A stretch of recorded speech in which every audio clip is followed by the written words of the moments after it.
Yes, Kenya. Tamu sana, tamu sana, tamu sana, yes. In this video, I want us to have a look at a very interesting clip.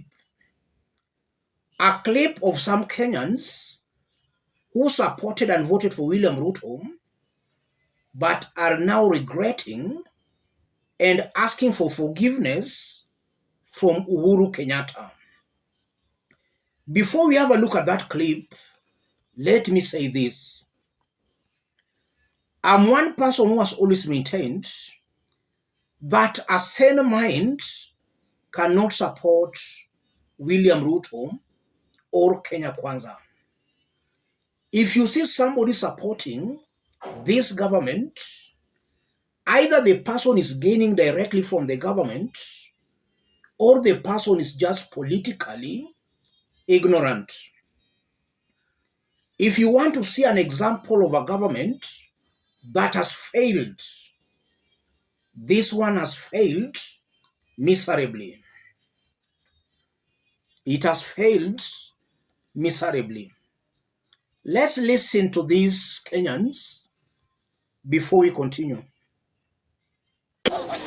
Nashindwa, mbona hii Kenya Kwanza tulichagua na msisimuko fulani yenye tulikuwa nayo, lakini sasa manifesto yao imekuwa different.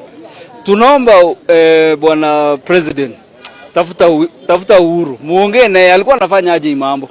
Seek advice kwa sababu Uhuru alienda. Uhuru bwana, tutafute bwana, tusamee bwana. Tuko na mtu anaitwa Didi Nyoro. Akasema hii serikali mafuta imewekwa bei juu, tukifika kitu ya kwanza kutambusha mafuta. Mafuta imepanda na juzi badala ya tutulizwe roho, kuni ameongea mheshimiwa mjumbe wetu wa Katundu.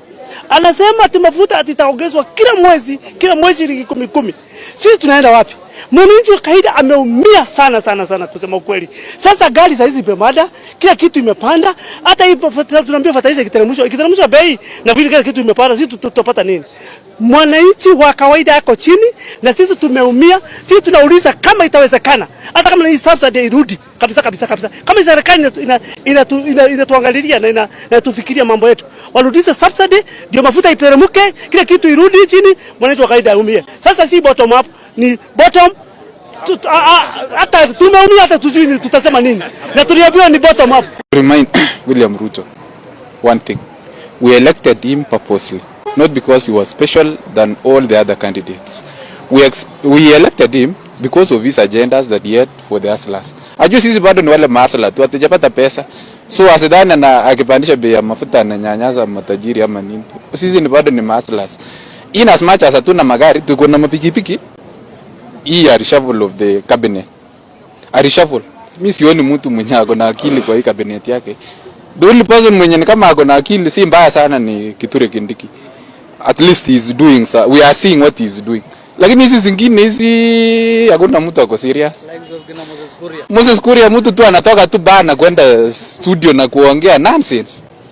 Kama hakuna mtu mwenye ako normal kwa hiyo serikali yake, kama hakuna mtu mwenye ako normal, we have technocrats, people who can think, people who can reason, people who can assist William Ruto to deliver. Hatutaki alafu kesho 2027 akuja hapa hivi inakuwa kazi ngumu kuomba kura kwa sababu ya ujinga yenye wanafanya na hii makabinet yake.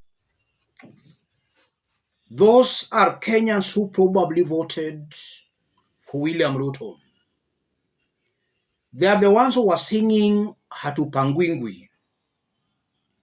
Freedom is coming. Right now, they are crying out for help. They want Uhuru Kenyatta to forgive them. They want Uhuru Kenyatta to help William Ruto. And it's good they are realizing that all these government officials William Ruto appointed, they are all not up to the task. And it's actually true. If you look at all the cabinet secretaries in this government and all the principal secretaries, top government officials, the problem starts from there. The foundation was not correct. The foundation of this government was not correct. I strongly believe that for William Ruto to get it right, The foundation has to be right. He has to restructure the whole government. He has to remove all these cabinet secretaries, all these principal secretaries, all these tribal appointments he made. He has to do away with them for him at least to get it right. If he can't do that, Kenyans will still be taken in circles. Give us time. Give us 1 year. Give us 3 months. He'll never get it right. Most of these officials are people who are corrupt. Individuals who had been accused of murder, rape, tax evasions, non-warmongers, non-inciters. You can't get it right even if you are a genius with that kind of a team. That's where the problem is, ladies and gentlemen. Right now they are saying that Uhuru should help William Ruto. Is William Ruto in need of help? Because looking at William Ruto, he's very boastful, annoyed all kind of a person. That's somebody who cannot be helped. So besides the cabinet secretaries, top government officials not being up to the task, the problem also lays squarely at the doorsteps of William Samoei Ruto. This is a problem he himself created.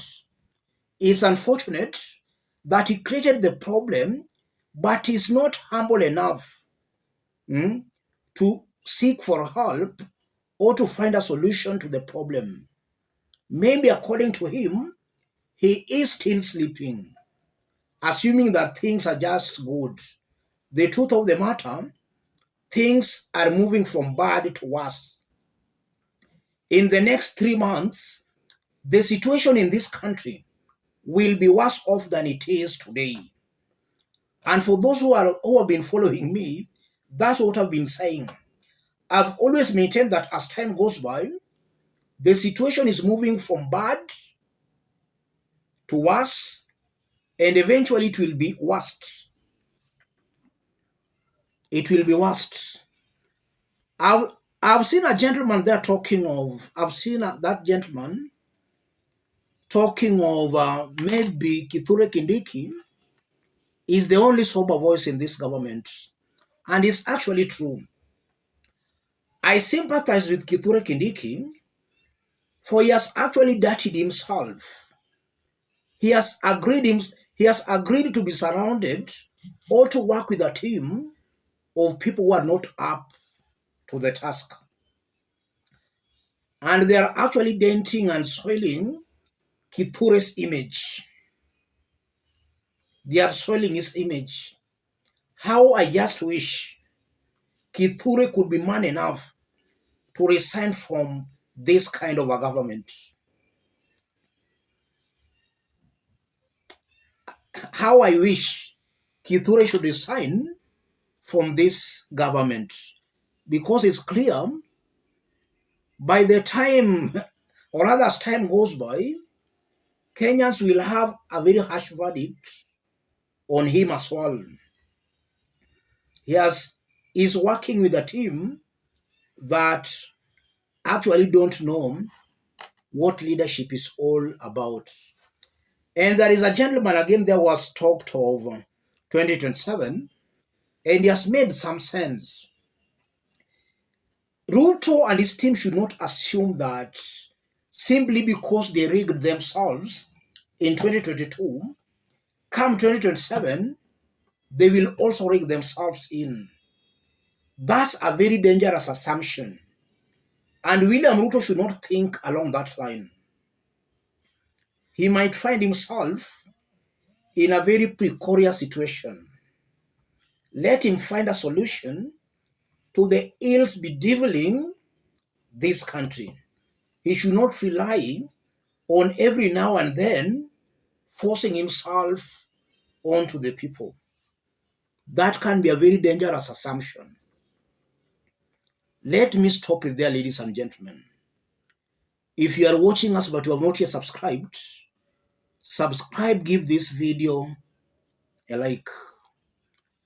And to those still sending their contributions, we concluded the contribution yesterday, but for any person still willing to send something, that's my M-Pesa number.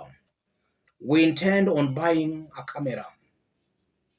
Let's meet in our next analysis. Thank you. God bless you. God bless Kenya.